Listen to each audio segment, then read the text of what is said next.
9 hours. 9 hours on an operating table. 9 hours while machines breathed for me, surgeons rebuilt my spine. And the world outside kept moving without my permission. When I finally opened my eyes, I couldn't remember my own birthday. The ceiling above me was a blur of white lights. Something scratched the inside of my throat every time I swallowed. My chest felt heavy. My back didn't even feel like it belonged to me anymore. A voice floated somewhere nearby. "Miss Harper? Can you hear me?" I blinked. The nurse smiled. "Welcome back." I tried to answer, but nothing came out except a rough cough. She handed me a small cup of ice chips. "Easy. The breathing tube irritated your throat. Your surgery lasted just over 9 hours, but everything went according to plan." 9 hours. I had waited almost 3 years for this spinal fusion. 3 years of injections. 3 years of pain medication. 3 years pretending everything was fine, while every shift at the hospital felt like someone was driving nails into my lower back. Now it was over. I should have felt relieved. Instead, something felt wrong. The phone sitting on the tray beside my bed kept vibrating. Buzz. Buzz. Again. The nurse glanced toward it. "You've been getting calls all afternoon." I reached for it. My hand barely worked. The anesthesia still made everything feel underwater. When I finally unlocked the screen, my stomach dropped. 73 missed calls. 22 texts. 9 voicemails. Every single notification came from one of 4 people. Mom, Dad, my younger brother Ethan, my Aunt Carol. Not one message from a friend, not one coworker, not one person asking if the surgery had gone well. Only family. That should have comforted me. Instead, it terrified me. Because my parents never called that much. Not even when Grandma died. Not even after my car accident 5 years earlier. I pressed the first voicemail. My father's cheerful voice filled the room. "Sweetheart. Don't panic when you hear this." My heartbeat slowed. Whenever Dad started with, "Don't panic," someone had already made a terrible decision. He laughed softly. "You were already under anesthesia, so we handled something for you." I frowned. Handled? "The condo sold this morning." My fingers froze. It was the right thing. My pulse hammered inside my ears. "We signed everything while you were out. We didn't want you worrying before surgery." I couldn't breathe. The market was perfect. He actually sounded proud. "We got $425,000. I stared at the screen. "The money's already being transferred." "Transferred? For your brother's wedding." Silence. Then, "I know you'll understand." The voicemail ended. For several seconds, nothing existed. Not the monitors. Not the IV. Not the pain. Only those 7 words. "We signed everything while you were out." The nurse must have noticed something change in my face. "Miss Harper?" I looked at her. "My parents," I could barely force the words out. "They sold my Most people would have cried. Some probably would have screamed. Maybe thrown the phone across the room. Not me. I've spent 12 years as an emergency room nurse. When disaster strikes, you don't panic. You assess. You gather information. You move. Emotion comes later. Sometimes days later." I pressed replay again. And again. Every sentence. Every pause. Every word. Handled. Signed. Transferred. Wedding. Understand. By the 4th time, I wasn't listening like a daughter anymore. I was listening like a nurse documenting evidence. Then one sentence hit me harder than everything else. "We signed everything while you were out." We. Not I. We. That meant someone else had been there. Someone else had participated. Someone else had watched it happen. I looked at the nurse. "What time did my surgery start?" She checked the computer. "About 7:15 this morning." "And what time did it finish?" "A little after 4. I nodded slowly. "So." Every word felt heavier than the last. "There is absolutely no moment today where I could have signed legal paperwork." She frowned. "Of course not. I was unconscious." "Yes? Completely unconscious." She looked genuinely confused. "Miss Harper," I interrupted her, "I need a complete copy of my anesthesia records." She blinked. "Those. Every page. Timestamps, medication logs, everything. She hesitated. Can I ask why? I looked back at my phone. My parents just admitted they sold my condo while I was unconscious. For the first time, the nurse's expression changed. She wasn't looking at me like a patient anymore. She was looking at me like someone had just described a crime. My name is Claire Harper. I'm 33 years old. I've been an emergency room nurse since I was 21. People think nurses become calm because we're naturally patient. They're wrong. We become calm because panic kills people. Organization saves them. My apartment. No, my condo. The condo my father had just casually announced was gone. Was never just a building. 6 years earlier I'd bought it alone. No husband, no co-signer, no inheritance. Just double shifts, weekend overtime, holiday pay, and every bonus I'd ever earned. It wasn't glamorous. A 2-bedroom condo overlooking a parking garage. No ocean views. No rooftop pool. No luxury finishes. But every wall inside belonged to me, for the first time in my life. No one could tell me to leave. That mattered. Because growing up, nothing had ever really belonged to me. Not my room, not my savings, not even my birthdays. Everything revolved around Ethan. My little brother, 3 years younger, golden child, football captain, student council president, the son Dad always wanted. I wasn't ignored exactly. I was useful, reliable, responsible. Whenever Ethan forgot something, Claire would fix it. Whenever Mom needed money, Claire would help. Whenever Dad had a problem, Claire would understand. That word followed me my entire life. Understand. When Ethan crashed his truck, I understood. When Mom borrowed $10,000 she'd never repay, I understood. When Dad skipped my nursing school graduation because Ethan had baseball practice, I understood. Apparently, now I was expected to understand losing my home. All that out, a soft knock interrupted my thoughts. A young resident entered holding a clipboard. Claire.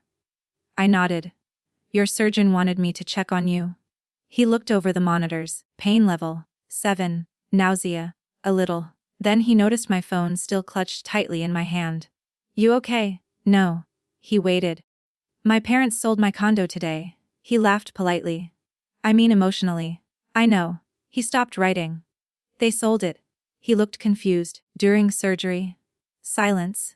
You mean? They claim they signed for me. His eyebrows lifted. I don't think that's legal. Neither did I. Late that evening, after the pain medication finally settled enough for me to think clearly, I called my best friend, Rachel Monroe. We'd survived nursing school together. Worked night shifts together. Cried through breakups together. She answered on the first ring. Claire, I need you. Her voice changed instantly. I'm coming? No questions. No questions. That was Rachel. 5 minutes later she walked into my hospital room, carrying a backpack, 2 coffees, and exactly the expression I expected. She looked ready to fight someone. She hugged me carefully. What happened? Without saying a word, I handed her my phone. She listened to Dad's voicemail. Twice. Then she slowly lowered the phone. Claire. I know. No. She looked genuinely horrified. I don't think you do. What do you mean? She met my eyes. They didn't just steal your condo. I frowned. Rachel spoke very quietly. They waited until you couldn't stop them. The room suddenly felt colder. I hadn't thought about it that way. Not until she said it, not until that exact moment. This wasn't an impulsive decision. It wasn't desperation. It wasn't a misunderstanding. It required planning, documents, timing, coordination. They knew exactly when I would be unconscious. They knew exactly how long I would be unable to respond. They had chosen the one day in my life when I literally couldn't say the word. No. Rachel leaned closer. Claire. What? I think they planned this months ago. Those words settled over the room like ice. Because deep down, I already knew she was right. Rachel didn't leave that night. She pulled the uncomfortable visitor's chair beside my bed, kicked off her shoes, and sat with her arms folded, staring at the wall while I replayed my father's voicemail for what had to be the 20th time. Each replay made me hear something new. Not what he said, how he said it. There wasn't a trace of guilt in his voice. No hesitation, no apology, no nervous laugh. He sounded relieved. Like a man who believed the hardest part was already behind him. That frightened me more than the words themselves. People only sound that calm when they've convinced themselves they're right. Or when they think they're untouchable. Rachel finally broke the silence. Claire. Isham. When was the last time your dad asked about the condo? I closed my eyes. I don't know. No. She shook her head. Think. I hated that she was right. Emergency nurses are trained to build timelines. If something doesn't make sense, go backward. Find the first abnormal event. Then follow it forward. I leaned my head against the pillow and forced myself to remember. It had started almost 5 months earlier. Dad had invited me over for Sunday dinner. Nothing unusual. My parents still lived in the same brick ranch house where Ethan and I grew up. Mom made pot roast. Dad grilled corn. Ethan and his fiancée, Madison, arrived halfway through dinner carrying wedding magazines. Every conversation somehow drifted toward the wedding. The venue. The flowers. The photographer. The live band. I smiled and listened. Until Dad casually asked, so, he cut another piece of meat. How much is your condo worth these days? I remember laughing. What? The market's been crazy? He shrugged. I was just curious. I don't know. Maybe 400,000. He whistled. That's a nice investment. Mom smiled across the table. You've always been so smart with money. It felt like a compliment. Now, it sounded like reconnaissance. A month later, Dad called me while I was driving home from work. Hey, sweetheart. What's up? You ever think about refinancing? No. You could pull some equity. I don't need to. It wouldn't hurt. I like having my mortgage almost paid off. There was a pause. Then, you know Ethan's wedding is coming. I gripped the steering wheel tighter. So? Hey, could use a little help. I laughed because I honestly thought he was joking. He wasn't. We're already paying a lot, Dad continued. Madison's parents are expecting something elegant. I remember saying the exact same sentence that still echoed in my head. I'm happy for Ethan. But my condo isn't part of the wedding budget. Silence. Dad's voice became colder. You've always had more than you need? I worked for what I have? Family helps family? I've helped plenty? You know what I mean? Yes. I knew exactly what he meant. I simply refused to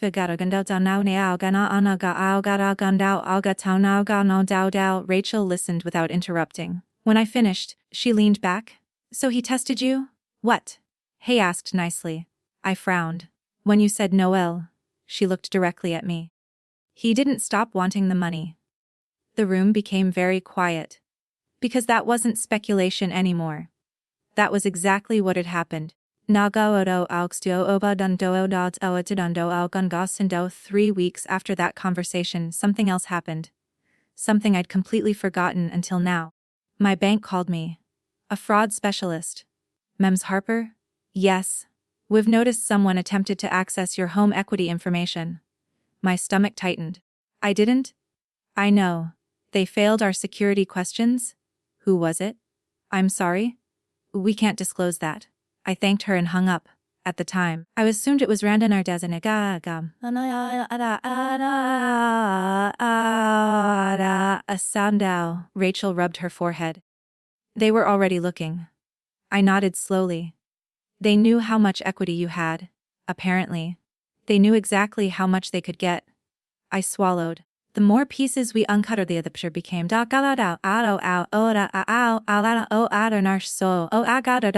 next morning my surgeon visited. Dr. Marcus Holloway. Late 50s, calm, methodical.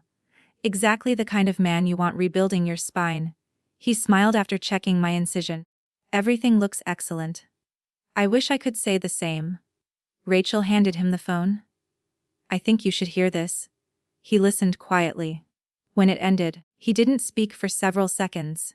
Finally, he asked one question. What time do they claim this happened? I don't know. Find out. He folded his arms. Because I know exactly where you were all day yesterday. I looked at him. You never left operating room 4. His eyes hardened. If someone claims otherwise. He let the sentence hang. I'll testify. Those 2 words hit me harder than any pain medication. I'll testify. Not, I'm sorry. Not, that's terrible. Testify. Someone else believed this wasn't just family drama. Someone else believed a law had been broken. Afternoon, a woman from medical records arrived carrying a thick envelope. Nems. Harper. Your requested documents. I almost laughed. Most patients never ask for their anesthesia records. I practically snatched them from her hands. Page after page. Medication logs. Heart rate. Blood pressure. Oxygen saturation. Every 5 minutes. Every movement documented. Everything time-stamped. Rachel leaned over my shoulder. Look at this. At 7:18 a.m. general anesthesia induced. 7:24 intubated. 8:10. First incision 11:35. Second fusion level. 1:05 hardware placement 20:42 closure. 411 extubated. There wasn't a single missing minute. Not one. If someone claimed I had been sitting at a closing table, signing legal documents, they would have to explain how I managed to leave the operating room without anyone noticing. My phone buzzed again. Mom, I ignored it. Buzz, buzz, buzz. Finally, she texted, please answer. We need to explain. Explain? I laughed. Rachel looked up. What? They suddenly want to explain. She smirked. They're nervous. I'm still in the hospital. Exactly. They expected you to cry. She smiled faintly. I finally answered. Hello? Mom immediately burst into tears. Oh, Claire. How are you feeling? My spine hurts. There was a pause. I'm sure it does. Then, without warning, she switched subjects. We never wanted you to find out like that. Find out, like... Not? We never wanted to do it. Only, we never wanted you to hear about it this way. You sold my condo. We had no choice. There is always a choice. Ethan needed us to know, I said quietly. Ethan wanted you. Silence. Then came the sentence I'd heard my entire life. You're the strong one. There it was, again. The family slogan. The excuse for every sacrifice. Every disappointment. Every dollar. Every broken promise. You're the strong one. So because I'm strong, I asked calmly, you stole my house. It's only a condo. I shut my eyes. There it was. The same phrase Rachel and I had dreaded hearing. Only a condo. As though 6 years of overtime, thousands of missed holidays, countless night shifts, were somehow just drywall and concrete. Mom kept talking. The wedding deposits were due. So you committed fraud. It's family. Numb. I interrupted softly.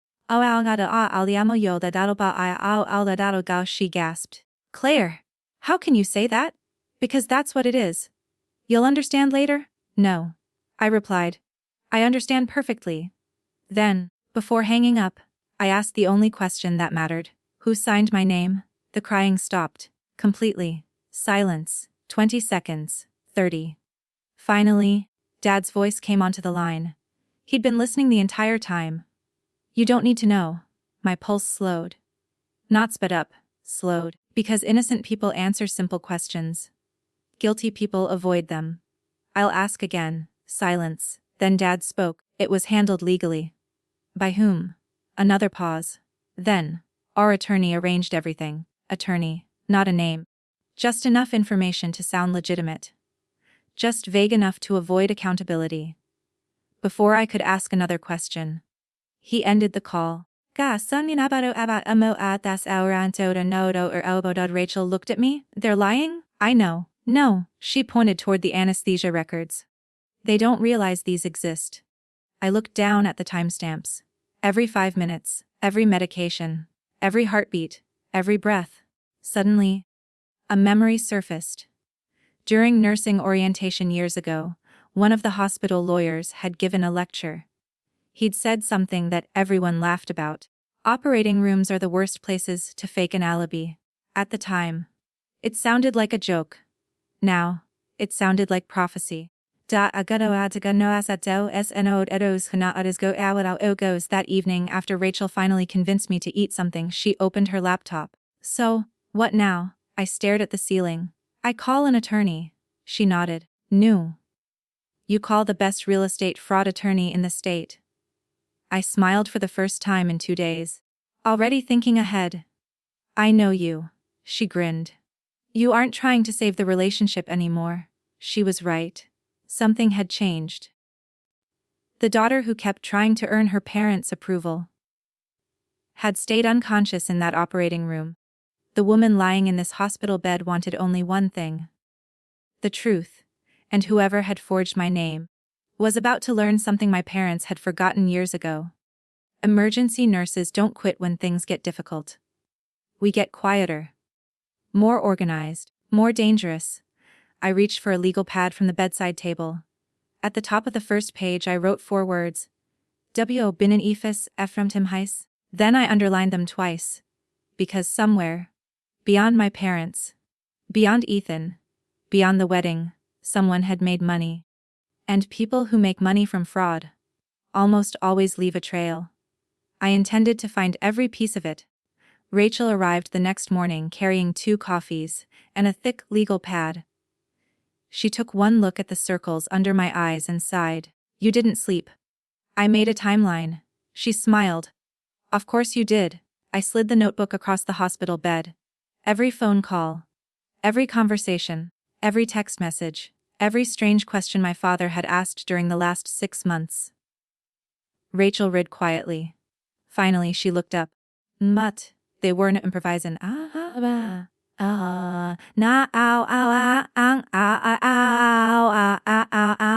noon, I had made my decision. I wasn't calling my parents again.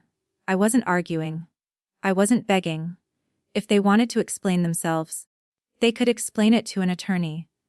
Rachel searched for the best real estate litigation lawyer in the city. One name appeared over and over. Daniel Mercer. 25 years handling property fraud. Former prosecutor. Known for never accepting cases he couldn't win. Rachel dialed his office. The receptionist listened for less than a minute before interrupting. Can you come in today? I'm still in the hospital. There was a pause. I'll ask Mr. Mercer. Less than 60 seconds later shida janan dum da unga da au a au da a on au na au da au da do. At 3 o'clock that afternoon, Daniel Mercer walked into my hospital room. He was in his early 60s, silver hair, navy suit, carrying a leather briefcase that looked older than I was. He shook my hand carefully. I'm sorry we're meeting under these circumstances. So am I. Rachel handed him my father's voicemail. He listened without speaking. When it ended, he asked only one question. Did you authorize anyone to sell your property? No. Ever? No. He opened his notebook. Good. I frowned. Good? He looked at me calmly. Because if everything you've told me is true. He closed the notebook. Someone has a serious problem. For the next hour, Daniel asked questions with the precision of a surgeon. When did your parents first mention the condo? 5 months ago. Did you ever discuss selling? No. Did you sign anything? No. Did you give anyone permission to represent you? I don't think so. You don't think? His eyes met mine. In law, I don't think becomes eyes? I searched my memory. Nothing. No documents. No authorizations. Nothing. Then something flickered. Years earlier. After I had started traveling with a disaster response medical team, Dad had insisted I sign some emergency paperwork. If anything ever happens to you, he'd said, someone needs to handle your affairs. At the time, it sounded responsible. I frowned. There might have been something. Daniel leaned forward. What kind of something? I honestly don't remember. He didn't look worried. He simply wrote another gautendada fabadao alba before leaving. Daniel gave me 3 instructions. First, He raised one finger. Do not threaten your parents. I wasn't planning to. Good. Second. Another finger. Save every voicemail. I already have. Third. He looked directly at me. Don't underestimate desperate people. That sentence stayed with me long after he left. The following morning I was discharged. Walking felt like dragging someone else's body. The back brace squeezed every breath. Rachel helped me into her SUV. So. She smiled gently. Home. I stared through the windshield. I don't have one. The words hit harder spoken aloud. For the first time since waking from surgery, I cried. Not loudly. Not dramatically, just quietly. Rachel reached over and squeezed my hand. We'll fix this. I nodded. I know. I wasn't sure. Rachel insisted I stay in her guest room. It wasn't glamorous, a small bedroom overlooking her backyard, but it was safe. That evening Daniel called. I've pulled the county records. I straightened in bed. And there was a transfer. My heart pounded. The deed was recorded yesterday. Yesterday. While I lay unconscious. So they really did it. They attempted to. Attempted? I caught the word immediately. What does that mean? It means a recorded deed and a valid deed aren't always the same thing. Hope, for the first time in days, appeared. Now Daniel continued.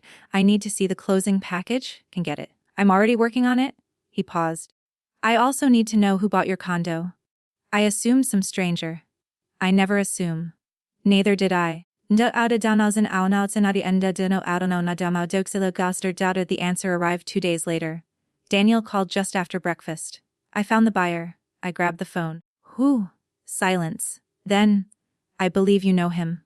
My stomach tightened. His name is Victor Lawson. The coffee mug slipped from my hand. It shattered across Rachel's kitchen floor. Rachel looked up in alarm. What happened? I couldn't answer. Victor Lawson. I knew exactly who he was. He wasn't a stranger. He wasn't an investor. He had been eating Thanksgiving dinner at our house for nearly 15 years. Victor was my father's oldest business partner. The man Dad called his brother. The man who taught Ethan how to golf. The man who sent me graduation cards.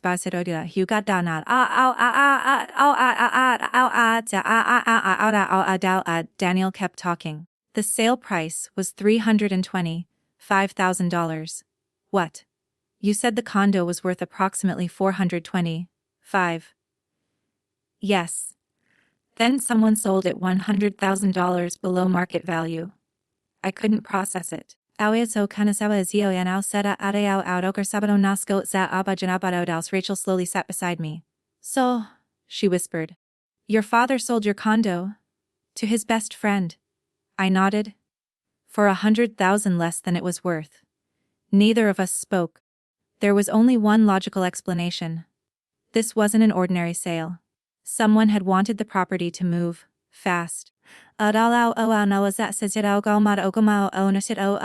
afternoon Daniel emailed me copies of the recorded documents. There it was, my address. My legal description.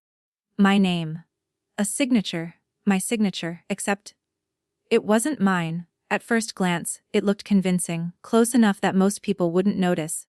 But nurses sign their names hundreds of times every week. We know our handwriting better than anyone. Mine always ended with a sharp upward stroke. This one, curved downward, small difference, huge meaning. I called Daniel immediately. That's not my signature. I suspected as much. You can tell. I've already compared it with your driver's license. My pulse quickened. Doesn't match. For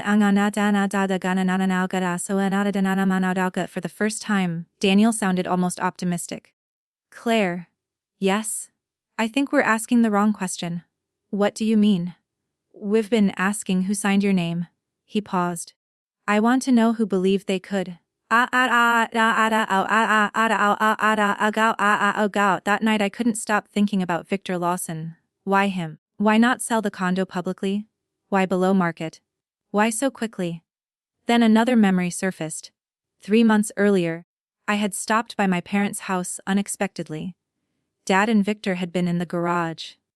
They stopped talking the moment I walked in. Victor smiled too quickly. "Hey kiddo." Dad immediately changed the subject. At the time, I thought nothing of it. Now, it felt different. Rachel found me staring out the kitchen window after midnight. "You've been standing here 20 minutes. I remembered something. I told her about the garage conversation. She listened carefully, then asked one simple question. "Did your dad ever borrow money?" I laughed. "Constantly, no." She shook her head. "I mean large amounts." I stopped laughing. Because suddenly, something made sense. Dad's construction company hadn't landed a major project in over a year. He'd mentioned cash flow problems, delayed payments, canceled contracts. I had assumed business was simply slow. What if it wasn't slow? It was collapsing. The next morning Daniel called again. His voice was unusually serious. "I found something." "What?" "There appears to be a lion filed against one of your father's commercial properties." "Alien?" "Unpaid debt." "How much?" He exhaled slowly. "Nearly $200,000. I sat down. So, he may have been under significant financial pressure. Everything suddenly looked different. The wedding, the rushed sale, Victor, the discount, the timing. Maybe Ethan's wedding hadn't been the real reason. Maybe it had simply been. Daniel wasn't finished. "There's something else." "What?" "I spoke with the title company. And? They confirmed your father attended the closing." My heart pounded. "Did they see me?" "No." "Then who signed?" They wouldn't answer. "Why?" They said they'll only discuss that after formal litigation begins. Litigation. The word made everything real. This wasn't just a family argument anymore. This was becoming a legal battle. That evening, as I organized every document into labeled folders, my phone buzzed. A text from Ethan. The first message he'd sent since my surgery. "Can we meet?" Just 4 words. No apology, no explanation, no denial. Only, "Can we meet?" I stared at the screen. Rachel looked over my shoulder. "What are you going to do?" I didn't answer immediately. Instead, I opened a fresh page in my notebook. Across the top I wrote, "Doshitus Etan Kanum." Because one thing had become painfully clear. My parents had lied. Victor Lawson had participated. Someone had forged my signature. And now, for the first time, my brother wanted to talk. I had a feeling the next conversation was about to change everything.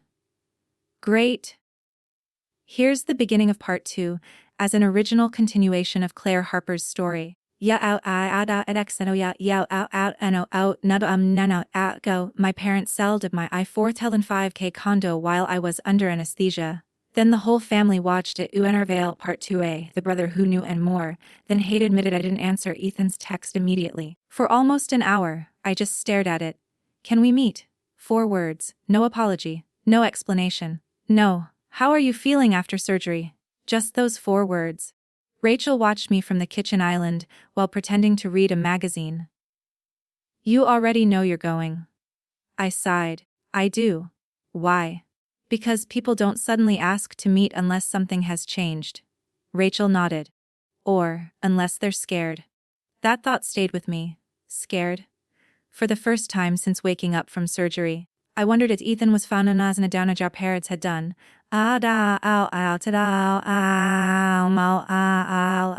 The next afternoon, Rachel drove me to a quiet coffee shop halfway across town. My back brace still dug into my ribs every time I sat down. Walking required my cane. Every step reminded me that I should have been recovering peacefully in my own condo. Instead, I was living out of a guest bedroom. Ethan was already waiting. He looked exhausted. His normally perfect hair was messy. Dark circles hung under his eyes. When he saw me walking slowly with the cane, guilt flashed across his face. "Claire." He stood quickly. "You look—" "I know." I lowered myself carefully into the chair. "What did you want to talk about?" For nearly 30 seconds, he said nothing. Then he whispered, "I didn't know. I looked directly at him. Did know what? About the condo. I held his gaze. My parents said you offered. So they lied to you too. He rubbed both hands over his face. They told Madison and me that you wanted to help with the wedding. I laughed once. Not because it was funny. Because it was unbelievable. They said I volunteered. He nodded. They told us you wanted it to be your wedding gift. The words hit me harder than I expected. Wedding gift. They hadn't only stolen my home, they'd rewritten the story. Now. I reached into my bag and handed Ethan my father's voicemail. Listen. His face changed with every sentence. When the recording ended, he looked physically sick. They actually said that? They left it on my phone. He stared at the table. I never heard this. They made sure quietly. They made sure you didn't allow us. Ethan swallowed hard. I confronted Dad yesterday. I leaned forward. What happened? He told me to stay out of it. And, he said. Ethan hesitated. He said you were overreacting because the paperwork was legal. I almost smiled. Legal. That word again. Everyone who had touched this deal seemed desperate to call it legal. No one had offered proof. Only reassurance. I asked him one question. Ethan looked up. I asked who signed your name. My heartbeat slowed. What did he say? He got angry. That isn't an answer? I know. What else? He told me it didn't matter. I exchanged a glance with Rachel. It mattered. It mattered so much that he couldn't answer. Then Ethan said something neither Rachel nor I expected. I think Victor pressured him. The cafe suddenly felt quieter. What makes you think that? You remember Dad's warehouse. Yes. It almost went into foreclosure last winter. I frowned. He told me business was improving. He lied. Ethan looked ashamed. I found collection notices in his office. How much? I don't know exactly. But enough that he started borrowing money. From Victor. He nodded slowly. I think Victor owned more of Dad's business than any of us knew.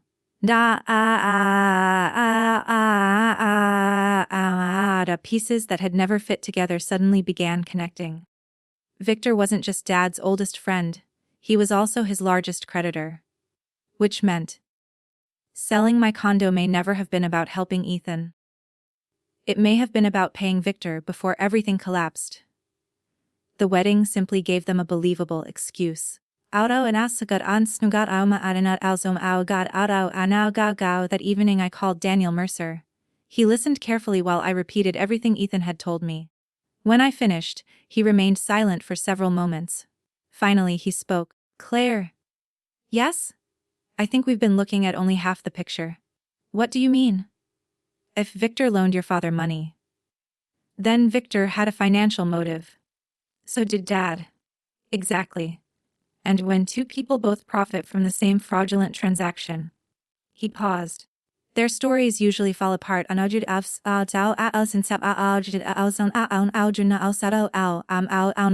following morning Daniel called again. His voice sounded different. Almost excited. I received part of the closing file. I grabbed my notebook. What did you find? The title company sent over the attendance log. And? It lists everyone who appeared at closing? I waited. Your father, Victor Lawson. The closing agent. The notary. He paused. And one more name. My stomach tightened. Ooh, Margaret Collins. I frowned. I don't know anyone named Margaret Collins. I didn't think you would. So who is she? Daniel exhaled. She's the witness. Witness. The woman who signed paperwork stating she watched you execute the deed. The room went silent. I whispered.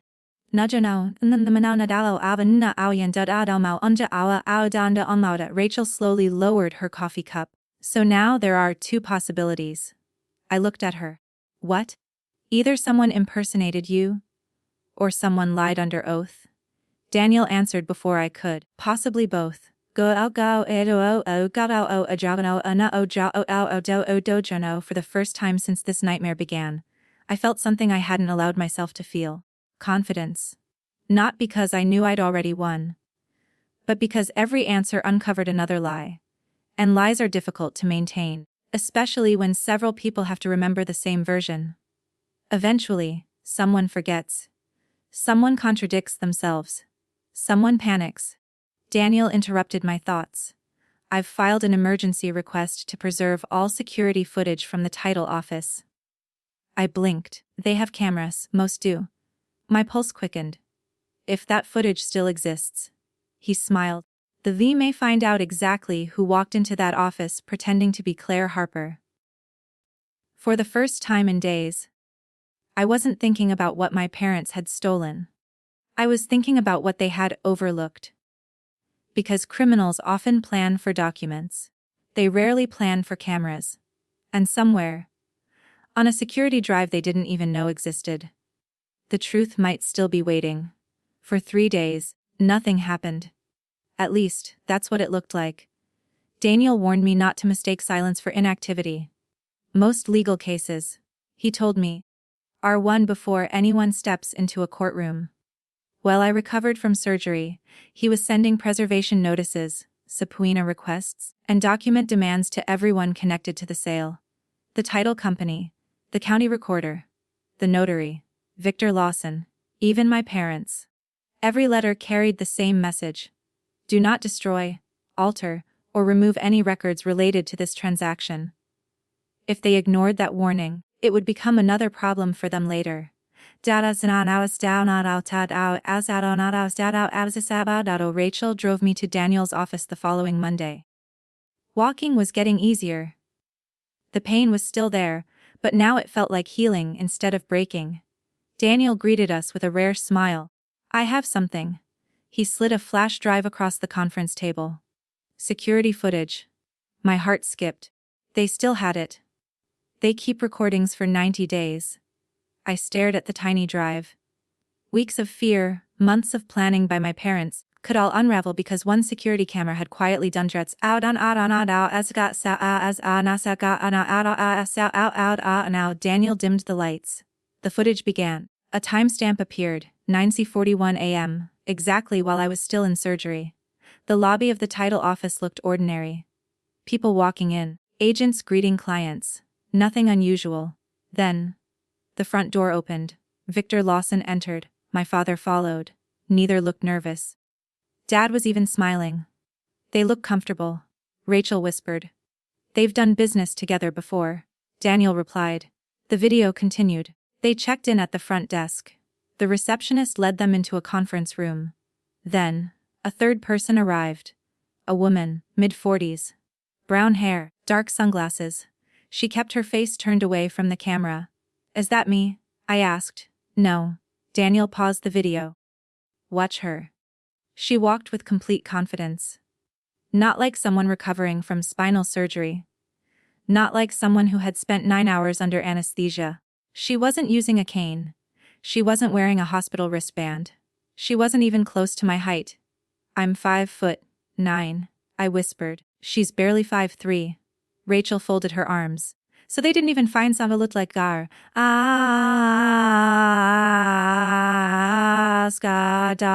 Daniel let the footage continue. The woman disappeared into the conference room.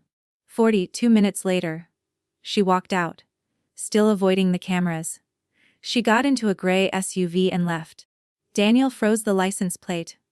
I had an investigator run it. Everyone looked at him. The SUV belongs to... He turned the screen toward us. Margaret Collins. The witness. The same woman who had signed the closing documents. My stomach tightened. So the witness was also the fake seller. Daniel nodded.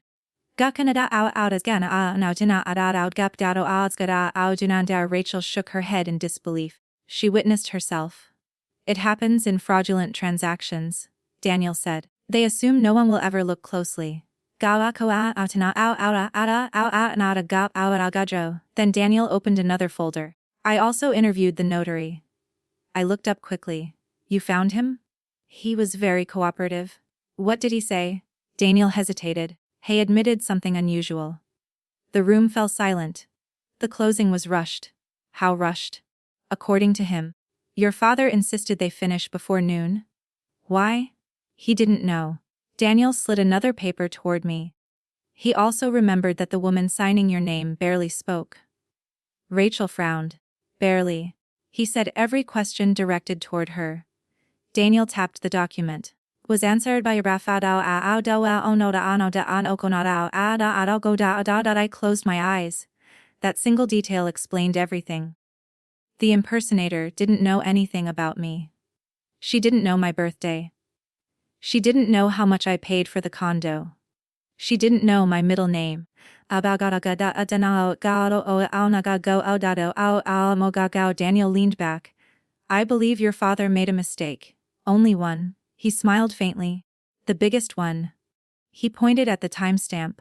The title company scanned everyone's driver's license before the closing. I blinked. They what? They keep digital copies. The room went completely still. Rachel whispered. So they don't just have the fake signature. They have the fake identity. Daniel nodded. And they gave it to me this morning. He placed a photocopy on the table. I stared at it. It wasn't my driver's license. It belonged to Margaret Collins. She hadn't pretended to be me with forged identification. She had signed using her own name to check in. Then entered the conference room. And signed the deed using my name. Rachel covered her mouth. They actually documented the fraud. Daniel smiled for the first time. Sometimes people become that they start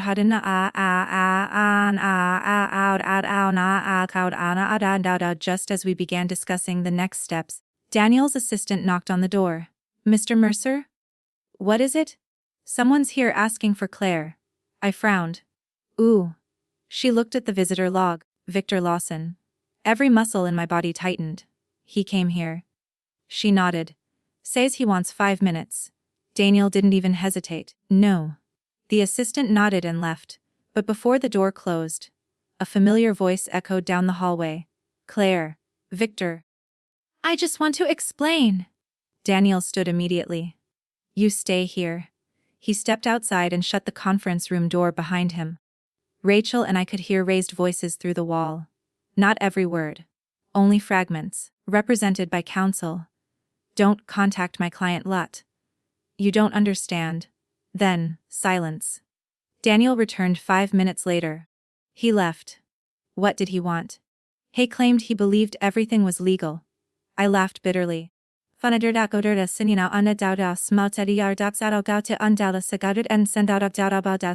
we packed up to leave, Daniel stopped me. Claire. Yes. I have one more question. What? If this ends in court, are you prepared to testify against your parents? The room became very quiet. I thought about birthdays they'd missed. The overtime shifts I'd worked. The money I'd loaned them. The voicemail. The hospital bed. The empty condo that was no longer mine. Finally, I answered. I'm not testifying against my parents. Daniel looked confused. That's exactly what I hoped you'd say.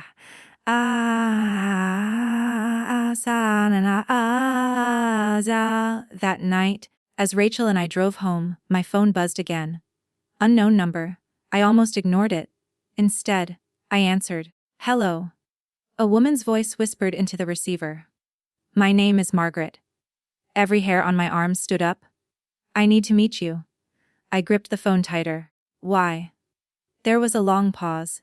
Then she said the one sentence I never expected to hear. Because your father lied to me too. The call ended. I stared through the windshield, my heart pounding. For weeks, I'd believed everyone involved in the sale was working together. Now, the woman at the center of the forged transaction claimed she had been deceived as well. If she was telling the truth, everything was about to change. Claire meets Margaret at a quiet attorney's office, rather than a cafe. Margaret arrives visibly anxious and immediately places an envelope on the table. Inside are emails from Victor Lawson instructing her to attend what he described as a routine paperwork correction. Margaret explains she was told Claire had suffered complications after surgery and had verbally approved everything beforehand. She admits she signed documents as a witness, but insists she never realized the deed itself relied on a forged signature. When she learned the truth from news of Daniel Mercer's legal filings, she decided she could no longer stay silent.